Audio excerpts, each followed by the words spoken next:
সূরা ইখলাস পড়লে 10 পারা সওয়াব হয়ে যায়। আবার সূরা ফাতিহা পড়লে অর্ধেক কোরআনের সওয়াব হয়ে যায়। আবার সূরা কাউসার পড়লে 5 পারা সওয়াব হয়ে যায়। আবার একটা আয়াত পড়লে 1000 আয়াতের সওয়াব হয়ে যায়। রাসূল সাল্লাল্লাহু আলাইহি সাল্লাম বলছেন, সূরা হাদীদের 2 নম্বর আয়াত যে পড়বে 1000 আয়াত পড়ার সওয়াব আল্লাহ তাকে দান করবেন। একটু পড়বেন, আমরা সওয়াব নিয়ে যাই। পড়েন, হুয়াল আউয়ালু ওয়াল আখিরু ওয়াজ-যাহিরু ওয়াল বাতিনু ওয়া হুয়া বিকুল্লি শাইইন আলিম। তিনি শুরু, তিনি শেষ, তিনি প্রকাশ্য, তিনি গোপন, সব বিষয়ে জানেন কে? রাসূল এটা পড়তেন তাহাজ্জুদের নামাজে। তিনি বলতেন, আনতাল আউয়ালু লাইসা ক্বাবলাকা শাই, আনতাল আখিরু লাইসা বা'দাকা শাই, আনতাল যাহিরু লাইসা ফাওকাকা শাই, আনতাল বাতিনু লাইসা দুনাকা শাই, ওয়াকদি আন্নি হাজাতি ইয়া আরহামার রাহিমিন। হে আল্লাহ, আপনি শুরু, আপনার আগে আর কেউ নাই। আপনি শেষ, আপনার পরে আর কেউ। আপনি প্রকাশ্য, আপনি ছাড়া আর কেউ নাই। আপনি গোপন, আপনি বিনা আর কেউ। আমার সব প্রয়োজন আপনি পূরণ করে দেন। প্রয়োজন পূরণ করবেন কে? হাসবুনাল্লাহু, পড়েন, হাসবুনাল্লাহু নি'মাল ওয়াকিল, নি'মাল মাওলা ওয়া নি'মান নাসির।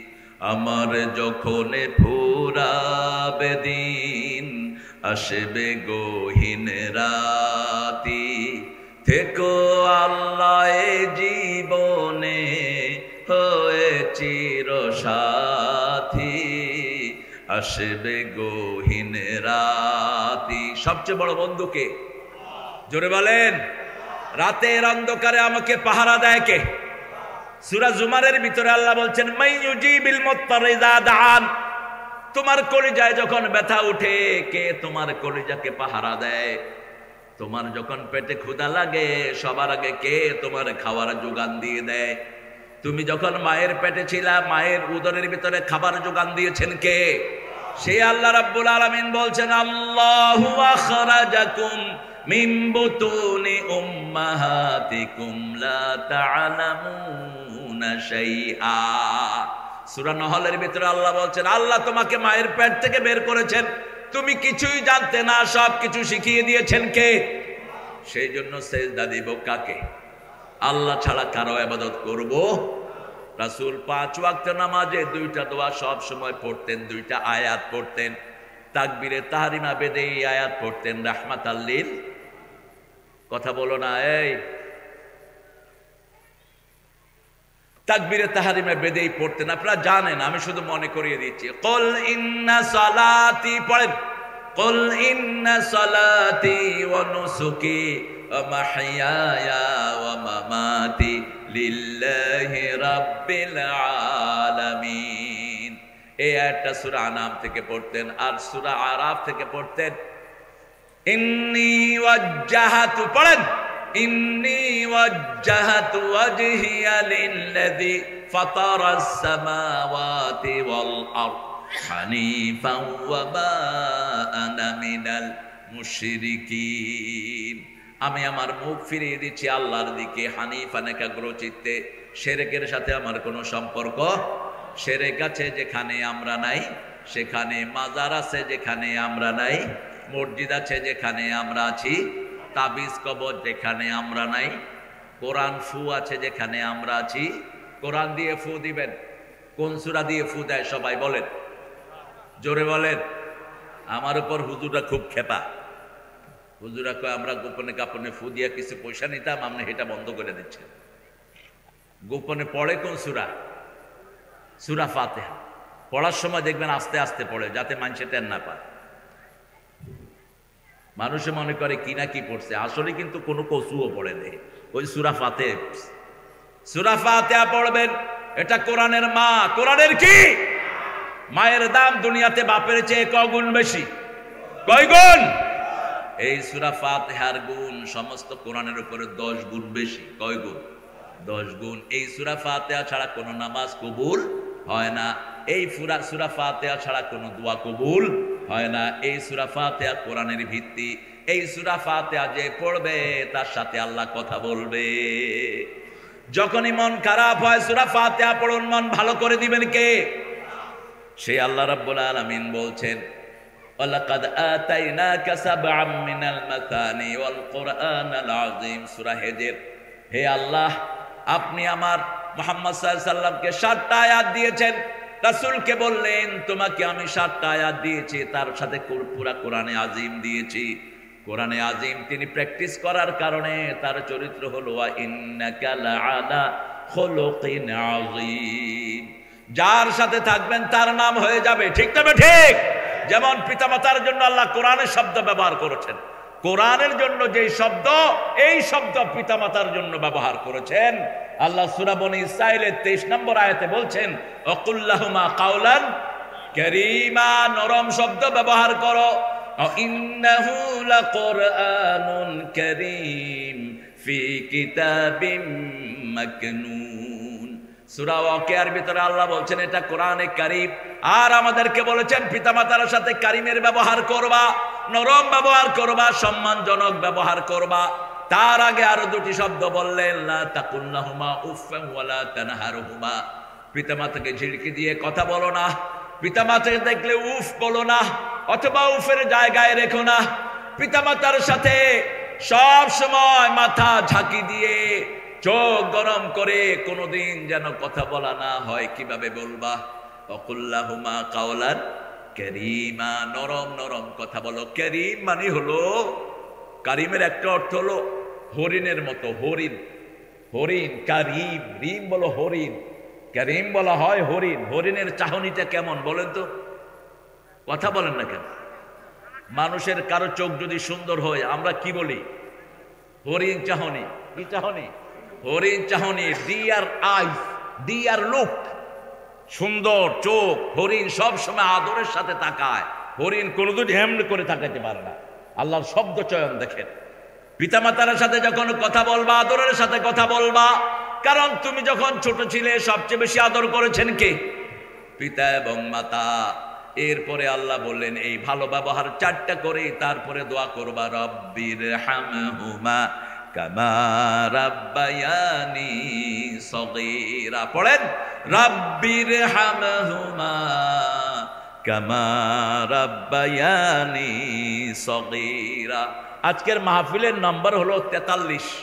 43তম সূরা হলো সূরা যুখরুফ। সূরা যুখরুফের প্রথম 2টি আয়াতের ব্যাখ্যার দিকে আমি যাচ্ছি। আল্লাহ কবুল করেন। আমাদের প্রিয় মেহমান জানাজায় যাবেন, আমরা জানাজার পক্ষ থেকে দোয়া করছি আল্লাহ খোদা বক্সের কবরকে তুমি জান্নাতুল ফেরদাউস বানিয়ে দাও। আমিন। যারা বললেন না তাদের কবর জান্নাত হবে না, আর যারা বললেন তাদের গুনাহ মাফ হয়ে যাবে। এবার বলেন আমিন। আরেকজন যে কোনো মৃত্যুর জন্য দোয়া করবেন। কোনো মৃত্যুতে আপনি খুশি হবেন না, কারো মৃত্যুতে খুশি হওয়া নিষেধ। যেমন রাসূল সাল্লাল্লাহু আলাইহি ওয়াসাল্লাম মসজিদে নববীতে বসা, হঠাৎ করে দেখলেন একটা জানাজা যাচ্ছে, রাসূল দাঁড়িয়ে গেলেন সাল্লাল্লাহু। সাহাবায়ে কেরাম বললেন this is the dead body of Jewish person, হাযা মাইতাতুল ইয়াহুদ লিয়াইশ কম। আপনি দাঁড়ালেন কেন? এটা তো ইহুদির লাশ। রাসূল বললেন সে মানুষ ছিল। কি ছিল? মানুষ ছিল, তার জন্য সম্মান প্রদর্শন করলাম। মানুষ আছে যেখানে সম্মান আছে। বাংলাদেশে মানুষ বেশি, এই জন্য সম্মানও বেশি। সারা দুনিয়া বাংলাদেশকে গণে, ঠিক তবে ঠিক। ছোট্ট দেশ, যুবকে ভরপুর। দেখেন উপরের দিকে তাকিয়ে দেখেন, সব কালো মাথা না সাদা মাথা? কালো মাথা। এত যুবক একখানে পৃথিবীর কোন দেশে নাই। আল্লাহ সব যুবককে ইসলামের জন্য কবুল করেন। আরো জোরে বলি আমিন।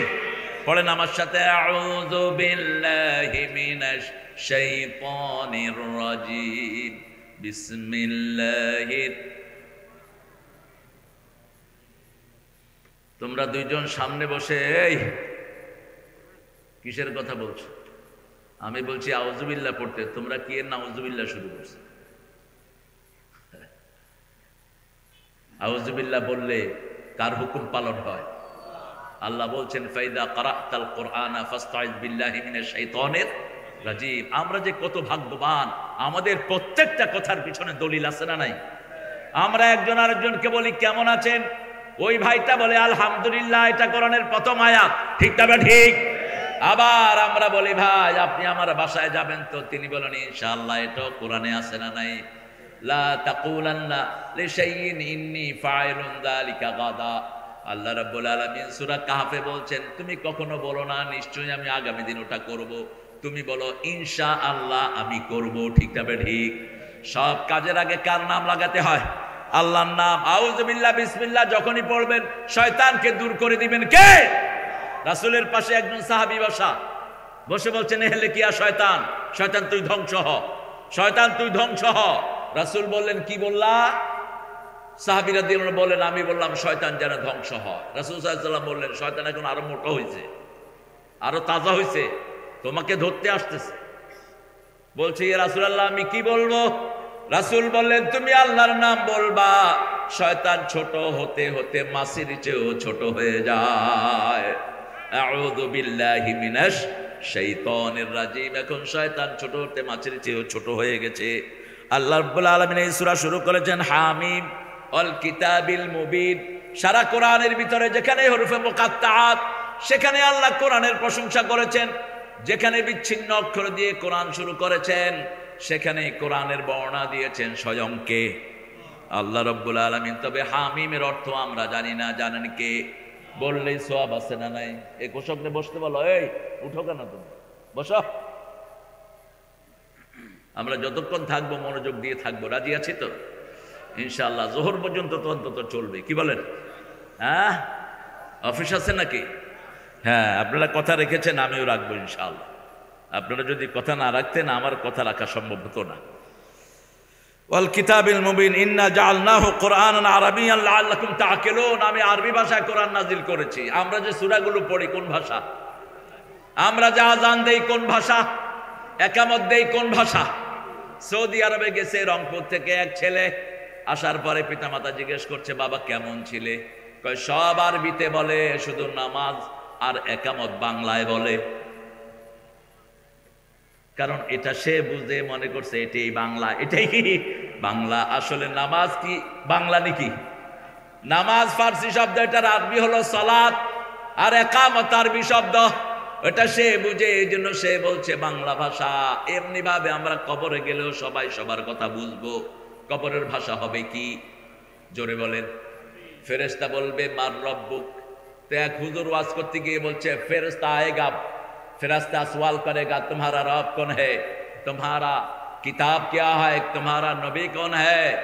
তো আরেকজন উঠে বলল, হুজুর ফেরেশতার বাড়ি কি পাকিস্তানে নাকি? বললো আরবি শব্দ, তাবেলাতুন থেকে টেবিল, টমাটেম টমাটেম আরবি শব্দ, আনানাস আরবি শব্দ। অনেক শব্দ আমরা ব্যবহার করি। পৃথিবীর সব ভাষার মা কোন ভাষা? আরবি ভাষা। আরবি ভাষাতে একটা উটের শব্দ আছে, 400 শব্দ আছে উটের জন্য। এক এক বয়সে উটের এক এক নাম। চোখের আরবি আছে প্রায় 12টার মতো।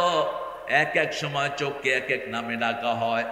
চোখের নরমাল আরবি হলো আইনুন। কি আইনুন? আবার ঝর্ণাকে বলা হয় আইনুন। ফিহিমা আইনান তাজরিয়ান ফাবিআইয়ি আলাই রাব্বিকুমা তুকাযিবান। জান্নাতে দুটি ঝর্ণা দ্বারা প্রবাহিত হবে। যেখান দিয়ে যাবেন কয়টি ঝর্ণা দ্বারা থাকবে? 2টি ঝর্ণা দ্বারা থাকবে। জান্নাতের যে কোনো জায়গায় আপনি পড়ে জমাবেন, 2টি ঝর্ণা দ্বারা আল্লাহ দান করে দিবেন। আবার আল্লাহ বলছেন তাজরি মিন তাহতিহাল আনহার। এটার 2টি অর্থ। তাজরি মিন তাহতিহাল আনহার, আপনার বাড়ির নিচ দিয়ে প্রবাহিত হবে ঝর্ণা দ্বারা, নদী প্রবাহিত হবে, অথবা ওই নদীর সুইচ আপনার হাতে থাকবে। আপনি যখন টিপ দিবেন ঝর্ণা দ্বারা প্রবাহিত হবে। আর যখন আপনি চাইবেন না এটা বন্ধ হবে, আপনার মনের সাথে এই সুইচগুলো লাগিয়ে দিবেন কে? যেমন দুনিয়াতে মাকাম ইব্রাহিম, কাবাঘর বানালেন কোন নবী? কোন নবী? আপনারা তো ওয়াজ জানেন। ইব্রাহিম আলাইহিস সালাম নিজের ছেলেকে নিয়ে কাবাঘর পুনর্নির্মাণ করলেন। আল্লাহ বললেন, وَإِذْ يَرْفَعُ إِبْرَاهِيمُ الْقَوَاعِدَ مِنَ الْبَيْتِ وَإِسْمَاعِيلُ رَبَّنَا تَقَبَّلْ مِنَّا إِنَّكَ أَنْتَ السَّمِيعُ الْعَلِيمُ। তোমরা স্মরণ করো, إِذْ يَرْفَعُ إِبْرَاهِيمُ الْقَوَاعِدَ مِنَ الْبَيْتِ। ইব্রাহিম যখন কাবাঘরের ভিত্তিপ্রস্তর স্থাপন করলেন, নিচ থেকে কাবাঘর তুললেন, তখন জান্নাত থেকে আল্লাহ একটা পাথর পাঠালেন। কি পাথর? ওটার নাম হলো মাকামে মাকামে মাকাম মানে যেখানে দাঁড়ানো হয়, ওটার নাম কি? মাকাম। যেহেতু ইব্রাহিম এই পাথরের উপর দাঁড়িয়েছেন, একটা পাথরে যদি সারা জীবন পা ঘষি, পাথরের উপর আমার পায়ের চিহ্ন উঠবে না, ঠিক না ঠিক? কিন্তু ওই পাথরে পায়ের চিহ্ন আছে সাইয়েদনা ইব্রাহিম আলাইহিস সালামের। তিনার সাথে ওই পাথরের মনের সাথে যোগাযোগ আল্লাহ করে দিলেন। যখন তিনি উপরে উঠতে চাইতেন, পাথরটা উপরের দিকে উঠে যেত। যখন তিনি নিচে নামতে চাইতেন, পাথরটা নিচে নেমে যেত। এটা থেকে অ্যাক্সেলেটর বানানো হয়। অ্যাক্সেলেটর আরো পুরান, অ্যাক্সেলেটর সুইচ টিপ দেয়া লাগে। ইব্রাহিমের পাথরের সুইচও টিপ দেয়া লাগতো না, ঠিক না ঠিক? মনে মনে চাইলেই এটা কাজ করত। ঠিক জান্নাতে যখন আমরা যাব, আমাদের মন যা চাইবে তা দান করে দিবেন কে? মা তাশতাহি আনফুসুকুম ওয়ালাকুম ফিহা মা তাদউন নুজুলাম মিন গফুরির রহিম। তোমরা যা চাইবা তা দিয়ে দিবেন কে? মেহমানদারি করেন স্বয়ং কে? কথা বুঝেন না তো জবাব দেন না কেন? নুজুলাম মিন গফুরির রহিম, মেহমানদারি করবেন কে? চিৎকার করে বলেন। আল্লাহর মেহমান হতে চান তো? হতে চান? দেখি কারা কারা চান না, হাত তুলেন।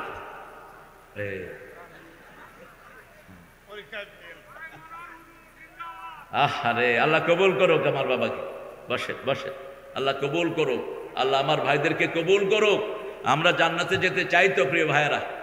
চাই তো? তাহলে 5 ওয়াক্ত নামাজ পড়তে হবে তো। নামাজটা জান্নাতের কি চাবি। আপনার চাবি দিয়ে কি আমার মোটরসাইকেল খুলবে? খুলবে না। আপনার চাবি আপনাকেই নিতে হবে। জান্নাতের চাবির দাঁত কয়টা? কয়টা দাঁত? 5টা দাঁত। ফজর, জোহর, আসর, মাগরিব, এশা। এবার এই দাঁতগুলো উঠানোর যেই নিয়ম, জান্নাতের চাবি হলো নামাজ। নামাজের চাবি কি? নামাজের চাবি কি? ওযু। এখন ওযু জানে না। ওযু করতে গিয়ে পানির উপর পানি ফেলে। রাসূল 1 মগে ওযু করতেন, 3 মগে গোসল করতেন। দুনিয়ার কোথাও আপনি পানির অপচয় করবেন না।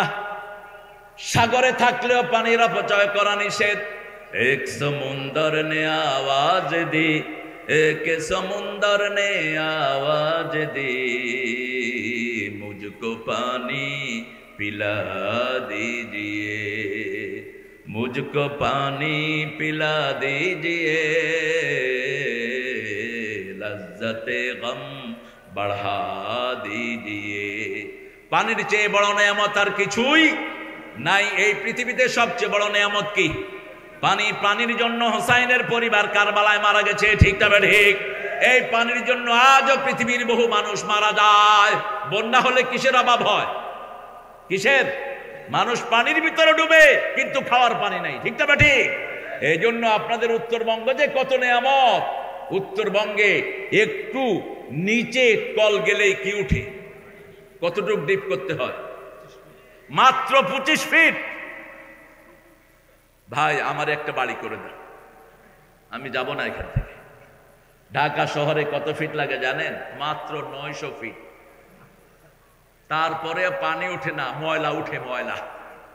এক লোক ওয়াসার পানিতে উজু করে এসছে, এসে কয় যে চাঁদের থেকে গুয়ের গন্ধ কেন? আরেকজনে বলছে তোমার হাতে গু। ওয়াসার পানি আর পায়খানার পাইপ একসাথে হয়ে গেছে। ঢাকা শহরের পানি, কেউ সাপ্লাইড পানি খেতে পারে না। ঢাকা শহরে প্রায় 2 কোটি লোকের বাস। সবাই ডিপ মেশিন, ওই যে 900, 950, 1500 ফিট নিচে যাওয়ার পরে পানি উঠে। তাও আপনি পয়সা দিয়ে সেই পানি আনতে হয়। আমাদের কাঁঠাল রানী আনা সুন্দর ব্যবস্থা করে দিয়ে গেছে। আগে বিনা পয়সা আমরা সেই পানি আনতাম। এখন ঢাকা শহরের বিভিন্ন জায়গাতে ডিপ মেশিন বসানো, সেই মেশিনের পানি আবার গরিব যারা তারা পয়সা দিয়ে আনতে হয়। আর আপনারা বিনা পয়সায় কত পানি আপনাদের, সুবহানাল্লাহ বলি একটু। এই পানি আপনারা অপচয় করবেন না। রাসূল সাল্লাল্লাহু আলাইহি ওয়াসাল্লাম বলতেন সাগরে থাকলেও পানির অপচয় করো না। 1 মগে তিনি ওযু করতেন। ওযুর পানি কখনো মুছতেন না। আমরা পাগল হয়ে যাই ওযুর পানি মোছার জন্য। হুজুররা বেশি পাগল হয়, কয় টিস্যু আনো। তোর হুজুর তুই জানোস না কেন মূর্খ? রাসূল জীবনে ওযুর পানি মুছতেন না। মুসলিম শরীফের হাওলা, রাসূল বলতেন এটা যতক্ষণ শরীরে থাকে ততক্ষণ গুনাহ ঝরতে থাকে, যখন শেষ ফোঁটাটা ঝরে যায় শেষ গুনাহটা মাটিতে ঝরে যায়। আবার রাসূল বলতেন হুজুর পানিতে বরকত, এই জন্য হুজুর শেষ পানিটা খেয়ে ফেলতেন রাহমাতাল লিল আলামিন। আমরাও যেন খেতে পারি, আল্লাহ তৌফিক দান করেন। একটা হাদিস বলছি বুখারীর, রাসূলকে পাওয়া যাচ্ছে না, suddenly he was disappeared, all the sahabis were looking for him, where has he gone? তিনাকে খুঁজতেছিলেন, তিনি গেলেন কোথায়? মদিনাতে সাহাবায়ে কেরাম ওনাকে পাহারা দিয়ে রাখতেন, কারণ মদিনাতে একজন বীর ছিলেন রোকানা। কি নাম? রোকানা। ও ছিল বিশ্ববিখ্যাত চ্যাম্পিয়ন, কুস্তি করতো সে বলতো আমার সাথে আমাকে যে কুস্তিতে হারাতে পারবে আমি তার দল গ্রহণ করব। রাসূল একদিন ঘুরতে ঘুরতে তার ওখানে হাজির, যেখানে মৃত্যুর ভয় সেখানে রাত পোহায়, ঠিক তবে ঠিক গিয়ে হাজির। রোকানা তখন ব্যায়াম করছেন, রাসূলকে দেখে বলেন হে আনতাল্লাযী মুহাম্মদ, এই ছেলে তুমি সেই মুহাম্মদ সাল্লাল্লাহু, তুমি ছেলের থেকে বাপকে আলাদা করেছো, বউ থেকে স্বামীকে নিয়ে এসেছো, স্বামী থেকে স্ত্রীকে নিয়ে এসেছো, তুমি না মুহাম্মদ? রাসূল সাল্লাল্লাহু আলাইহি ওয়াসাল্লাম বলেন হ্যাঁ আনা মুহাম্মদ, আনা নবী লা কাযিব, আনা ইবনে আব্দুল মুত্তালিব, আমি মুহাম্মদ, আমি এমন নবী আমাকে মিথ্যা প্রতিপন্ন করার ক্ষমতা কারো নাই। আমি আব্দুল মুত্তালিবের পরিবারে এসেছি। সুবহানাল্লাহ বলতে ইচ্ছা করে না। তিনি কিন্তু শুধু নাম বলতেন, কি বলতেন? মুহাম্মদ সাল্লাল্লাহু, আর বেশি জিজ্ঞেস করলে বলতেন মুহাম্মদ ইবনে আব্দুল্লাহ। আর আমরা যে কত টাইটেল আমাদের, মাশাআল্লাহ, আমাদের টাইটেলের কোনো শেষ নাই। টাইটেল যেগুলো বেশি লাগায় এগুলো ভন্ডা, মনে রাখবেন, নাম ছোট করবা, বড় যেন না। রাসূল বললেন হ্যাঁ রোকানা তুমি কি চাও? বলছে আমার সাথে তোমার যুদ্ধ করতে হবে, ফাইট করতে হবে, তুমি যদি আমাকে হারাতে পারো আমি তোমার দলে ঢুকবো। রাসূল বললেন ঠিক আছে, তো তুমি আমার সাথে কি, তুমি ধরবা না আমি ধরবো? রাসূল বললেন তুই ধর, ধর ধর ধর ধর, ধরছ? ধরছি। এক আষাঢ় খায়া খায় আমি ঠিক মতো ধরি নেই। কাফেররা মিথ্যুক হয়, কাফেররা কি হয়? মিথ্যুক হয়। বলছে ঠিক আছে আবার ধর। আবার দিলেন আষাঢ়, কারণ রাসূলের শরীরে 53 জন 43 জন জান্নাতের যুবকের শক্তি রাসূলের শরীরে। 43 জন জান্নাতের যুবক মানে হলো 3000 মুহাম্মদ আলীর শক্তি রাসূলের শরীরে। কারণ এত শক্তি না থাকলেও তিনি ওহী গ্রহণ করতে পারতেন না। ওহী হলো সবচেয়ে ভারী জিনিস। প্রচন্ড শীতের সময় যখন ওহী নাজিল হতো রাসূল ঘামতে থাকতেন, ভিজে যেত সারা শরীর। যখন ওটের উপরে ওহী নাজিল হতো ওট মাটিতে নেমে যেত। রাসূল যখন ওহী নাজিল হতো রাসূল কখনো কোনো শুয়ে পড়তেন, এত ভারী ছিল ওহী। সালসালাতুল জারাস, ঘন্টার আওয়াজে যে ওটা আসতো ওটা ছিল সবচেয়ে কষ্টদায়ক। রাসূল সাল্লাল্লাহু আলাইহি ওয়াসাল্লাম দ্বিতীয়বার আছাড় মারলেন। রোকানা বলল আমি এখনো ঠিক মতো ধরি নেই। রাসূল বললেন তুই ধর, তুই বললে আমি হাত নাড়াবো। তৃতীয়বার আছাড় মারলেন, বলছে এবার তোমার শর্ত তুমি পূরণ করো। আমার শর্ত আমি পূরণ করেছি। এখন কয় এত জোরে আছাড় দিছো মুখই তো খুলতে পারতেছি না। সারা দুনিয়ার কাফেররা মিথ্যুক। কাফেররা কি? তারা কার সাথে মিথ্যা কথা বলে। রাসূলকে আরেকদিন পাওয়া যাচ্ছিল না, তিনি তালহার বাগানে ঢুকলেন। সবাই খুঁজতে লাগলো। আবু হুরায়রা বলছেন আওয়া দাখালতুল গাবা মিসলা সালাব, হাজের ভাষা, আমি বাগানে ঢুকলাম শিয়ালের মতো। কিসের মতো? শিয়ালের মতো ঢুকে দেখি রাসূল বাগানের এক কোনায় প্রিয় খেজুর খাচ্ছেন আর পানি খাচ্ছেন, ওই কূপ থেকে নিয়ে নিয়ে পানি খাচ্ছেন। রাসূল সাল্লাল্লাহু আলাইহি সাল্লামকে দেখে আমি সালাম দিলাম। রাসূল সাল্লাল্লাহু আলাইহি সাল্লাম বললেন আবু হুরায়রা শোনো, এই যে পানি খাচ্ছি, এই যে খেজুর খাচ্ছি, এগুলো কার নেয়ামত? আরো জোরে বলেন, কার নেয়ামত? এগুলো আল্লাহর নেয়ামত। সুম্মা লা তুসআলুনা ইয়াউমাইদিন আনিন নাঈম। এই পানির ব্যাপারে প্রশ্ন করবেন কে? আল্লাহ প্রশ্ন করবেন। রাসূল সাল্লাল্লাহু আলাইহি সাল্লাম বললেন আবু হুরায়রা যাও গিয়ে বলো। বলছে ইয়া রাসূলুল্লাহ সব সাহাবী আপনাকে তালাশ করছে, আপনি কোথায়? আপনাকে পাওয়া যাচ্ছে না, আপনি কোথায়? আপনি এখানে আছেন। ইয়া রাসূলুল্লাহ আমি যা বলছি আপনার স্যান্ডেলটা আমাকে দেন। একটা স্যান্ডেল আমি নিয়ে যাই। এই যে রাসূলের স্যান্ডেল আমার হাতে, ওই বাগানে তিনি আছেন। তিনি বের হলেন আর রাসূল বললেন শুনো উম্মতকে গিয়ে বলো মান ক্বালা লা ইলাহা ইল্লাল্লাহ দাখালাল জান্নাহ। যারা বলবে লা ইলাহা ইল্লাল্লাহ তারা জান্নাতি হয়ে যাবে। বলেন লা ইলাহা ইল্লাল্লাহ, লা ইলাহা ইল্লাল্লাহ। হৃদয় থেকে যারা বলবে তারা জান্নাতি হয়ে যাবে। একটু মন থেকে বলেন লা ইলাহা ইল্লাল্লাহ। যখনই আবু হুরায়রা বেরিয়ে এই কালেমাটা পড়লেন, এই হাদিসটা বললেন, ওমর ফারুক একটা ঘুষা লাগালেন, এক ঘুষাকে চিত হয়ে পড়ে গেল। হাদিসও শুনলো, কষ্ট করলো, ঘুষাও খাইলো। রাসূলকে গিয়ে বিচারে দিলেন, ইয়া রাসূলুল্লাহ, আমি হাদিস পড়েছি ওমর ফারুক আমাকে মেরেছেন। রাসূল সাল্লাল্লাহু আলাইহি ওয়াসাল্লাম জিজ্ঞেস করলেন, আপনি কেন মারলেন? বলছে, আবু হুরায়রা সময় জ্ঞান জানে না, এখন যদি এই হাদিস প্রকাশ করা হয় সাহাবীরা আমল ছেড়ে দিবে, এই জন্য আমি তাকে মেরেছি। আমরা কালেমা পড়বো, যখনই বিপদে পড়ি কালেমা পড়বো কার জন্য? যেমন আমাদের দেশের হিন্দু ভাইয়েরা বিপদে পড়লে কারে ডাকে? কথা কন না কেন? কারে ডাকে? আল্লাহকে ডাকে। আল্লাহ শব্দটা আরবি, ভগবান বাংলা, ঈশ্বর বাংলা, খোদা ফার্সি, এগুলো আল্লাহর একটাও নাম না। আল্লাহর নাম আল্লাহ।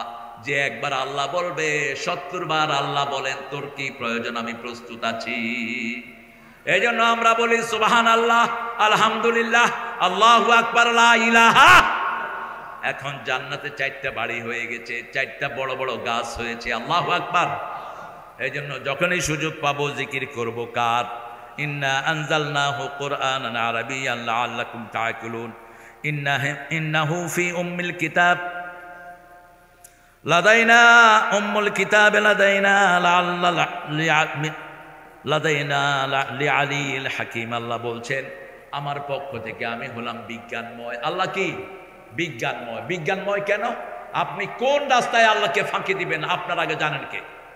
অনেক মানুষ আছে, টাকা যখন যাকাত দেওয়ার সময় হয় টাকা আরেকজনের কাছে দিয়ে রেখে কয় যে, ভাই আমার তো যাকাতের টাকা আসছে, টাকাগুলো তুমি কিছুদিন রাখো, তাহলে একটা বছর আর পূর্ণ হলো না, তারপরে আমি তোমার থেকে নিয়ে নেব। এরপরে আর যাকাত দেয় না। এরকম ভদ্রলোক আমাদের দেশে বেশি না কম? ওদিকে মানুষ যাকাত দেয় না, যাকাত আসে 10 কোটি, দেয় 10 লাখ।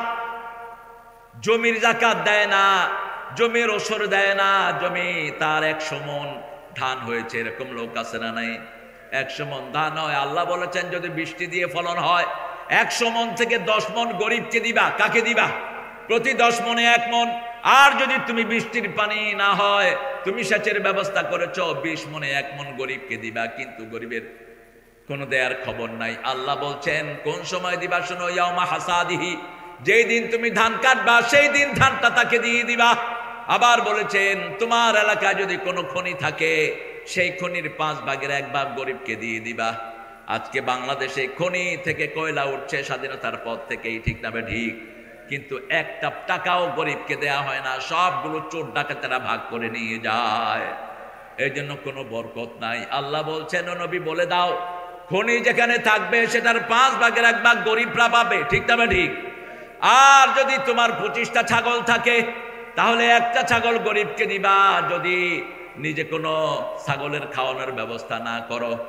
আর যদি তো তোমার কাছে 30টা গরু থাকে, 30টা ওঁট থাকে, একটা ওঁট গরিবকে দিয়ে দিবা। এসব গরিবের অধিকার, এগুলো গরিবের জন্য ভিক্ষা নয়।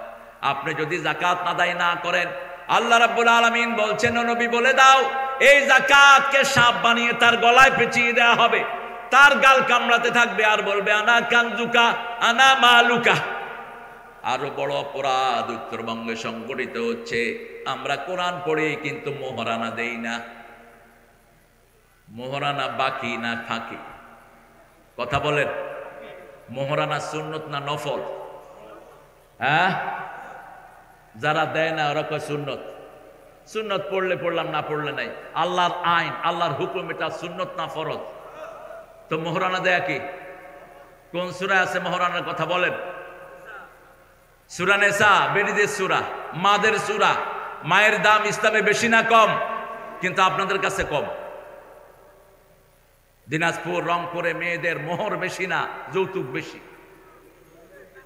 হ্যাঁ, কেমনে কেমনে পরিচয় দিবেন আল্লাহর কাছে আপনি মুসলমান?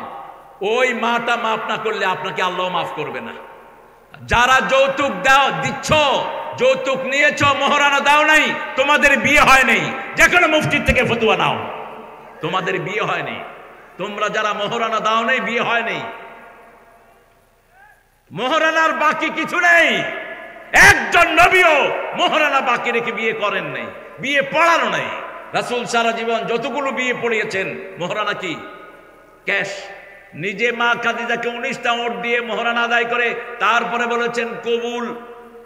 কারণ বিয়ের সময় প্রথম মোহরানার কথাই আসে। আব্দুল কুদ্দুসের মেয়ে সকিনার সাথে কুব্বত আলীর বিয়া হইবে। 40,000 টাকা মোহরানায় সকিনা তোমাকে বিয়ে করতে চাই কুব্বত আলী, তুমি কি রাজি আছো নাকি? মধ্যখানে উকিল বাপ একটা ঢুকে। উকিল বাপ ঢুকার কোন সিস্টেম ইসলামে নাই। হ্যাঁ, উকিল ধরাতে পারে। যারা বিয়ের জন্য কথা বলে এই বন্ধন যতদিন টিকে থাকবে তাদের আমলনামায় সওয়াব যেতে থাকবে।